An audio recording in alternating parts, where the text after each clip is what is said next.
I want to talk to you guys about how this happened for you. For you, Zach, I understand that you had one meeting with Seth and said yes? Yes. Because what was it about the material that made you sign on so quickly? There was no material. Seth said, do you want to do something? I was like, yeah. So, do you want to hear about it? No. Should we write it? Yeah, go ahead. Sure, that's great. Would you like to know the premise? Okay, sure, I'll hear it. But he pretty much knew I wanted to do it. That's an exaggeration, kind of, but there really is, like, just when Seth says, come to the show, 100%. You show up. I mean, yeah, dude, I'm 26. Well, I guess I was 25 when he pitched it. Seth is, like, the king of our demographic. Like, the top 5 comedies in the last decade, you know? He's like a comedian of our generation. Or a part of them, yeah. And he's kind of the voice of our generation to a certain degree. And I think, it was a dream come true to even get invited out to his trailer. So I was pretty stoked. Who knew what was going to happen? There you go. And what was this experience like for you? I mean, to be a part of the kind of Seth's inner circle now. It was incredible. So for me, the way the script was originally written, there wasn't much for my character to do. It was just kind of another generic frat brother who kind of blended into the background. And so my first meeting with those guys, I told them that, and they're like, all right, well, what do you want to do with the character? And so we talked through it. Literally 2 days later, they sent me a new draft incorporating all the ideas we talked about, and that just says everything you need to know about these guys, about how collaborative they are, how they actually want to cater the character to who the actor is.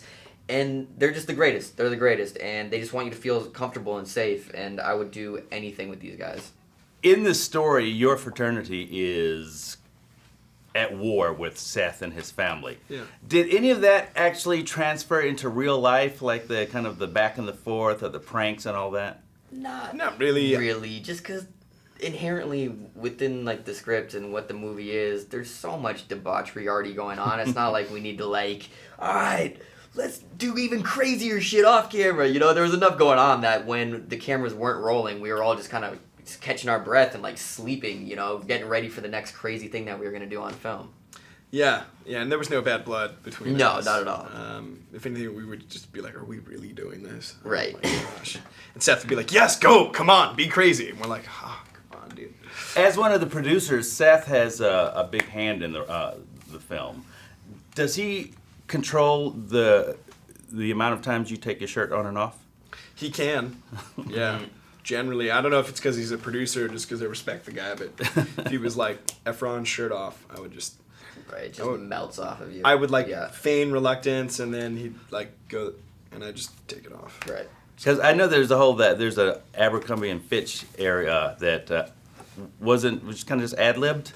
It was more or less ad-libbed, that part of the movie. You were saying that Seth maybe wasn't even originally supposed to take his shirt off. Yeah, we were supposed to meet at Abercrombie and Fitch, but it was kind of lightly.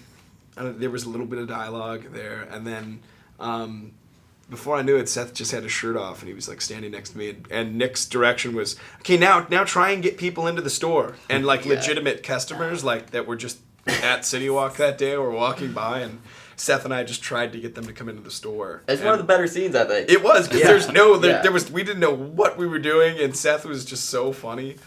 I think maybe he knew what was going on, but I didn't know what was going on. Made in Hollywood.